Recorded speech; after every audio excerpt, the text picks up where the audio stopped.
വിയ്യൂർ ജയിലിൽ റിമാൻഡ് തടവുകാരനായിരുന്ന യുവാവ് medical college ആശുപത്രിയിൽ ചികിത്സയിലിരിക്കെ മരിച്ചു. നെന്മണിക്കര പുലക്കാട്ടുകര പടിഞ്ഞാറെപ്പുരയ്ക്കൽ വീട്ടിൽ ബാബുവിന്റെ മകൻ രേഷ് ബാബുവാണ് വ്യാഴാഴ്ച മരിച്ചത്. ജന്മന മാനസിക വെല്ലുവിളി നേരിടുന്ന ആളാണ്. മാനസിക വെല്ലുവിളി നേരിടുന്ന യുവാവിനെ സാധാരണ ജയിലിലേക്ക് അയച്ചതിൽ പോലീസിന് ഗുരുതര വീഴ്ച സംഭവിച്ചതായി ആരോപണമുയർന്നു.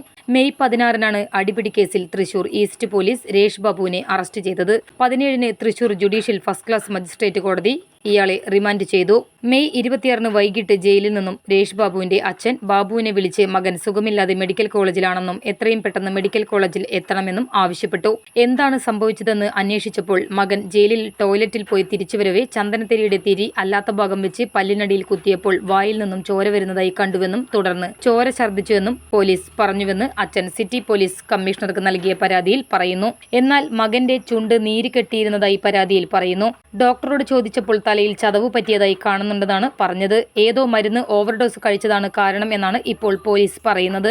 എന്നാൽ താനോ ബന്ധത്തിൽപ്പെട്ട മറ്റാരെങ്കിലുമോ യാതൊരു മരുന്നും ജയിലിൽ കൊണ്ടുപോയി നൽകിയിട്ടില്ല എന്നും സ്ഥിരമായി മരുന്ന് കഴിക്കുന്ന മറ്റെന്തെങ്കിലും രോഗങ്ങൾ ഉണ്ടായിട്ടില്ല എന്നും ബാബു കമ്മീഷണർക്ക് നൽകിയ പരാതിയിൽ പറയുന്നു. സംഭവത്തിൽ പ്രതിഷേധവുമായി ഇടത് യുവജന സംഘടനകൾ രംഗത്തെത്തി.